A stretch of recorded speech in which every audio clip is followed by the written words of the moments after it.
আমি অনেক অনেক স্বাগত জানাচ্ছি আজকের এই প্রেস কনফারেন্সে। আমার সঙ্গে রয়েছেন আমাদের মিডিয়া যিনি ইনচার্জ সুনীত সরকার মহোদয়।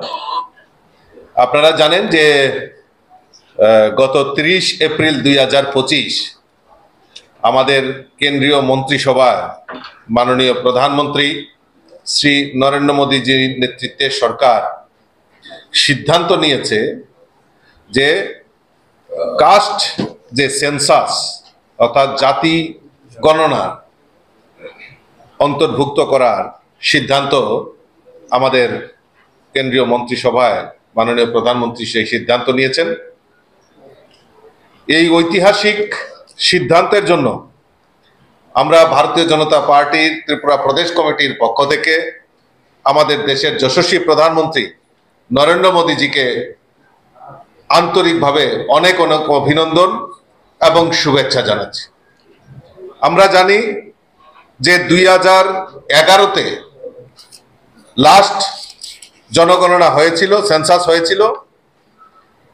2021 সালে সেই সেন্সাস যে ডিউ যেটা হওয়ার কথা ছিল, কিন্তু আমরা জানি 2019-এ করোনা মহামারীর ফলে এবং এই 21 সাল পর্যন্ত যে আমাদের জনগণনার সেই কাজটাকে ব্যাহত হয় মহামারীর কারণে। কিন্তু মাননীয় কেন্দ্রীয় মন্ত্রিসভার প্রধানমন্ত্রী সেই সিদ্ধান্ত কাস্ট যে সেন্সাস সেটা উনি ঘোষণা করেছেন, তার জন্য আমি আবারও ধন্যবাদ জানাচ্ছি। আমরা জানি যে 2010 সালে তৎকালীন প্রয়াত প্রধানমন্ত্রী ডক্টর মনমোহন সিং লোকসভায় প্রতিশ্রুতি দিয়েছিলেন যে কাস্ট সেন্সাস করা হবে, কিন্তু পরবর্তী সময়ে যে 2011 সালে সেন্সাস হয় সেখানে কাস্ট অন্তর্ভুক্তির বিরোধিতা করেন কংগ্রেস, এবং সেই সময় এই কাস্ট সেন্সাস করা হয়নি এবং আলাদা করে সেন্সাস করা হবে, সার্ভে করা হবে, সেই প্রতিশ্রুতি কংগ্রেস সেই সময় দিয়েছিল 2011 সালে। পরবর্তী সময়ে কেন্দ্রীয় সরকার বহু অর্থের বিনিময়ে অস্বচ্ছভাবে এই কাস্ট সার্ভের কাজ করা হয়েছিল, ভুলভাল তথ্য সংগ্রহ করা হয়েছিল। সেই সময় কংগ্রেসের সরকার সেই সার্ভের যে রিপোর্ট যে কাস্ট সেটা করতে পারেনি, প্রকাশ করতে পারেনি, কারণ ভুলভাল যে তথ্য সেটা সেই সময় সংগ্রহ করেছিল। আমরা বিশ্বাস করি এই যে কাস্ট জনগণনা অর্থাৎ এই যে সেন্সাস, এই সেন্সাসের ফলে আমাদের কেন্দ্রীয় সরকার যে সিদ্ধান্ত নিয়েছে সেখানে দেখা যাবে যে অতদিন যারা আমরা এসটি এসসি ছিল, এখন নতুন করে ওবিসির যে সংরক্ষণ এসছে, যে ওবিসির সম্প্রদায় কত রয়েছে তারও একটা পরিসংখ্যান সরকারের কাছে অন্তর্ভুক্ত হবে। এবং ইতিমধ্যে আপনারা জানেন যে আমাদের ভারতবর্ষে এসটি এসসিদের সংরক্ষণ যেরকম চলছে, আমাদের কেন্দ্রীয় সরকার, আমরা মোদীজির নেতৃত্বে সরকার সমাজের অর্থনৈতিকভাবে দুর্বল অংশের মানুষের জন্য 10% রিজার্ভেশন সেটা আমাদের কেন্দ্রীয় মন্ত্রিসভা অর্থাৎ আমাদের দেশের প্রধানমন্ত্রী সেটা ঘোষণা করেছিলেন। এবং এই সংরক্ষণ 10% সংরক্ষণ যেটা ইকোনো অর্থনৈতিকভাবে তাদেরকে চিহ্নিত করে তাদের 10% রিজার্ভেশন সমস্ত ক্ষেত্রে সেটা তারা যাতে সুযোগ সুবিধা নিতে পারে তার ব্যবস্থা আমাদের কেন্দ্রীয় সরকার সেখানে করেছে। আমরা জানি যে এটা পরিষ্কার যে কংগ্রেস এবং তার সহযোগী দল ইন্ডি জোটের সহযোগীরা এই কাস্ট সেন্সাসের সবসময় তারা রাজনৈতিক হাতিয়ার হিসাবে ব্যবহার করা সেটা একটা প্রয়াস সবসময় করে আসছে।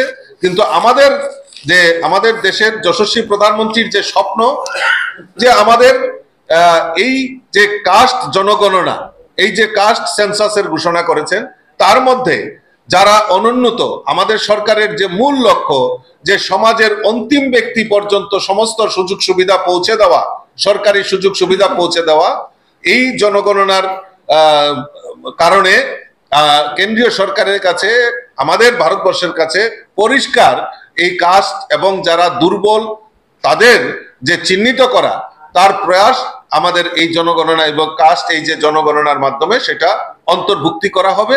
এবং আমাদের প্রধানমন্ত্রীর যে সংকল্প যে বিকশিত ভারত এবং 2047-তে বৈভবশালী ভারতের কথা চিন্তা ভাবনা করছেন, তার একটা জলজন্ত উদাহরণ এখানে। কারণ সমাজের সবকা সাথ সবকা বিকাশ, অর্থাৎ সমাজের প্রত্যেকটা অংশের মানুষকে যাতে সহযোগিতা করা, আর্থিকভাবে যারা পিছিয়ে পড়া তাদেরকে সহযোগিতা করা এবং তাদের উন্নতির মাধ্যমেই এই ভারতবর্ষের উন্নয়ন সম্ভব, সেই যে কাস্ট জনগণনা তাতে একটা বিশাল বড়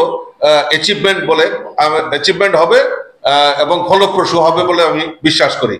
কেন্দ্রীয় স্বরাষ্ট্রমন্ত্রী অমিত শাহজি 18 সেপ্টেম্বর 2024-এ এই প্রসঙ্গে এই বিষয়ে এই যে সেন্সাস করানো হবে তার ঘোষণা করেছিলেন এবং গত 30 এপ্রিল তা কেন্দ্রীয় যে মন্ত্রিসভা সেখানে মঞ্জুর হয়।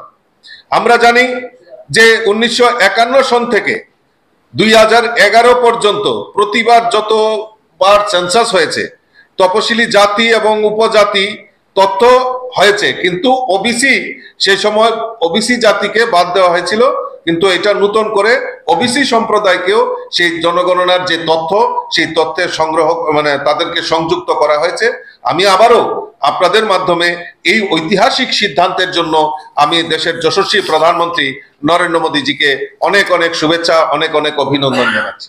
ইতিমধ্যে আপনারা জানেন যে গত 30 এপ্রিল আমাদের দেশের যশস্বী প্রধানমন্ত্রী নরেন্দ্র মোদীজি আমার আরেকটা ক্যাবিনেটের সিদ্ধান্ত নিয়েছেন, যেটা আমাদের উত্তর পূর্বাঞ্চলের যে আমাদের যে ডেভেলপমেন্ট, উত্তর পূর্বাঞ্চলের যে উন্নয়ন, তাতে আরো একটা পালক সংযুক্ত হয়েছেন। সেটা হলো হাই স্পিড করিডোর, যেটা মেঘালয় থেকে 5 গ্রাম আসাম পর্যন্ত প্রায় 166.80 কিলোমিটার দীর্ঘ greenfield high speed corridor NH6, তার জন্য আমাদের দেশের যশস্বী প্রধানমন্ত্রী একটি ঘোষণা করেছেন। এই প্রকল্পে আমি প্রথমেই বলেছি 166.80 কিলোমিটার রাস্তা সেখানে নির্মাণ করা হবে, যেটা মেঘালয়ে 144.80 কিলোমিটার এবং আসামে প্রায় 22 কিলোমিটার সেখানে রাস্তা কভার হবে। এই প্রকল্পের মোট ব্যয় হবে 22,864 কোটি টাকা ব্যয়ে এই রাস্তা নির্মাণ করা হবে। এবং এই রাস্তা নির্মাণের ফলে গুয়াহাটি থেকে শিলচর পর্যন্ত চলাচলকারী যানবাহন যেটা সার্ভিস আরো উন্নত করা হবে। তার ফলে এই রাস্তার ফলে, এই করিডোরের ফলে ত্রিপুরা, মিজোরাম, মণিপুর ও আসাম বরাক উপত্যকার অঞ্চলের যোগাযোগ ব্যবস্থার বিশেষ উন্নতি হবে এবং লজিস্টিক, দেশের যে লজিস্টিক দক্ষতা তাতে সহায়তা হবে। এবং এই যে রাস্তা নির্মাণ হবে তার ফলে যে ট্যুরিজম, এই উত্তর পূর্বাঞ্চলের যে ট্যুরিজম, এই ট্যুরিজম ইন্ডাস্ট্রির ক্ষেত্রেও একটা লাভদায়ক হবে বলে আমি বিশ্বাস করি।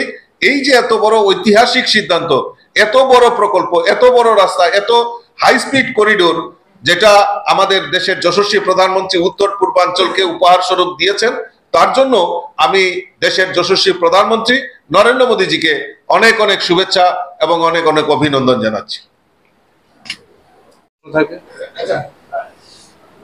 বিজেপি তো লোকসভার ভেতর এবং বাইরে বিভিন্ন সময় এই জাত গণনার বিরোধিতা করেছে। ভেতর এবং বাইরে বিগত দুদিন ধরে দেখা যাচ্ছে যে বিজেপির বিভিন্ন নেতৃত্বের যে এক্স হ্যান্ডেল বা সামাজিক মাধ্যম রয়েছে, তাতে বিগত দিনে যে বিরোধিতা করে পোস্টগুলি করা হয়েছিল জাত গণনার, সেটা মুছে ফেলা হচ্ছে। তো একদিকে এতদিন ধরে তীব্র বিরোধিতা, হঠাৎ করে মন্ত্রিসভায় সিদ্ধান্ত এবং এই দেশের যে বর্তমান একটা পরিস্থিতি পেহেলগাম নিয়ে, এই পরিপ্রেক্ষিতে কি ধরে দেখছেন আপনি? প্রথম কথা হলো, আপনারা দেখেছেন যে 22 এপ্রিল যে অতর্কিত যে উগ্রপন্থার দ্বারা পেহেলগাঁওয়ে ভারতীয় যারা আমাদের টুরিস্টরা রয়েছেন, পর্যটকরা রয়েছেন, তাদের নিহত করা হয়েছে। এবং তার পরবর্তী সময়ে আমাদের কেন্দ্রীয় সরকার, আমাদের দেশের যশস্বী প্রধানমন্ত্রী এবং স্বরাষ্ট্রমন্ত্রী এবং যারা মন্ত্রী সভার সদস্যরা রয়েছেন, দেখেছেন যে এই বিষয়টাকে কোন রকম দুর্বল চিত্তে দেখা হচ্ছে না। পরবর্তী পদক্ষেপ, যে পদক্ষেপগুলি নেওয়া হয়েছে পাকিস্তানের সঙ্গে যা যা করণীয় সেই কাজগুলি ওনারা করছেন। এবং আমার দৃঢ় বিশ্বাস আজকে এই যারা উগ্রপন্থার সঙ্গে জড়িত, ভারত কোনো সময় মোদিজির নেতৃত্বে বিগত দিনেও আমরা দেখেছি তার প্রতিশোধ নেওয়া হয়েছে। আমার দৃঢ় বিশ্বাস এরও প্রতিশোধ নেওয়া হবে। তার জন্য বিরাট পদক্ষেপ, যা পদক্ষেপ নেওয়ার সেটা করছেন। সর্বদলীয় বৈঠকও আমাদের দেশের যশস্বী প্রধানমন্ত্রী উনি নির্দেশ দিয়েছেন। আমাদের অমিত শাহজি, রাজনাথ সিংজি ওনারা সর্বদলীয় বৈঠক করেছেন এবং সমস্ত রাজনৈতিক দল সমস্ত কিছুর ঊর্ধ্বে উঠে এই উগ্রপন্থার বিরুদ্ধে তীব্র ধিক্কার জানিয়েছে, নিন্দা জানিয়েছে। এবং আগামী দিন যে আমাদের যে পদক্ষেপ, নিশ্চয়ই আমাদের দৃঢ় বিশ্বাস যে প্রধানমন্ত্রী তার প্রতিশোধ নেবেন, সেটা পরিষ্কার হয়ে গেছে।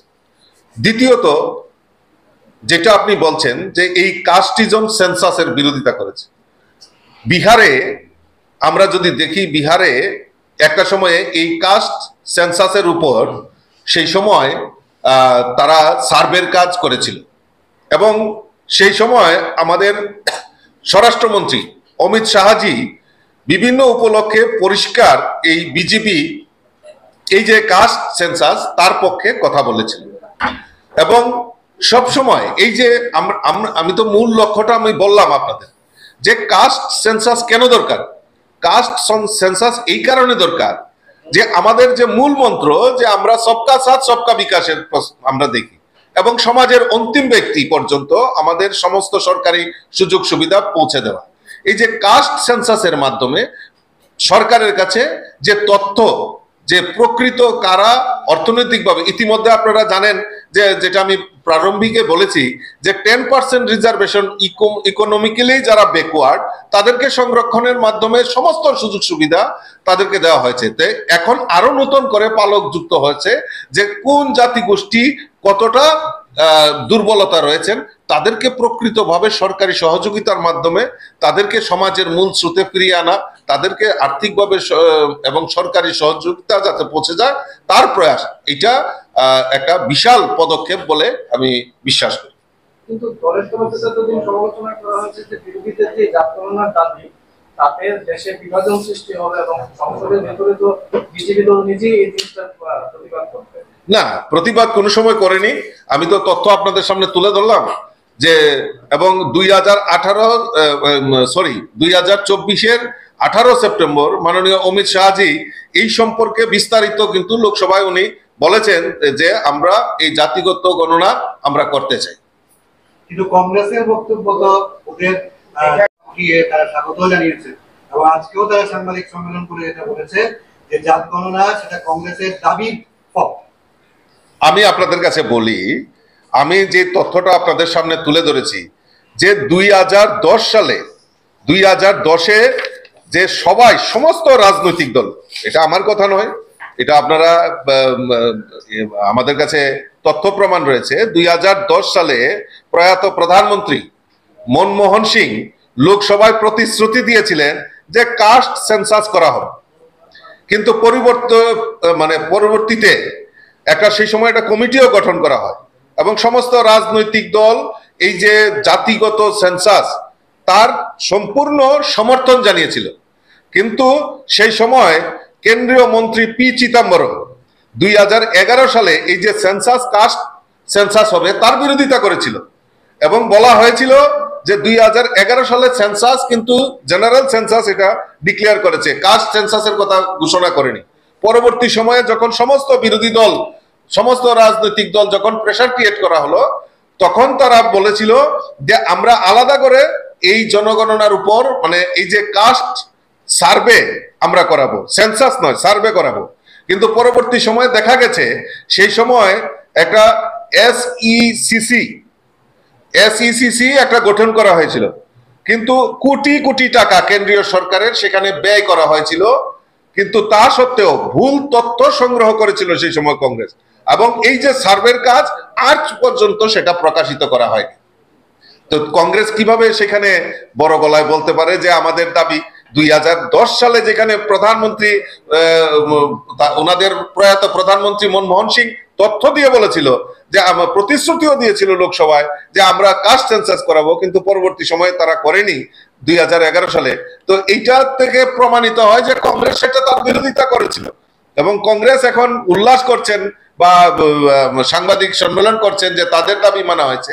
কিন্তু 2010 সালের কথা তাদেরকে জিজ্ঞেস করবেন যে 2010 সালের যে প্রতিশ্রুতি 2011-তে কেন সেটা করা হয়নি। আসলে এটা হলো সভাপতি কবে ঘোষণা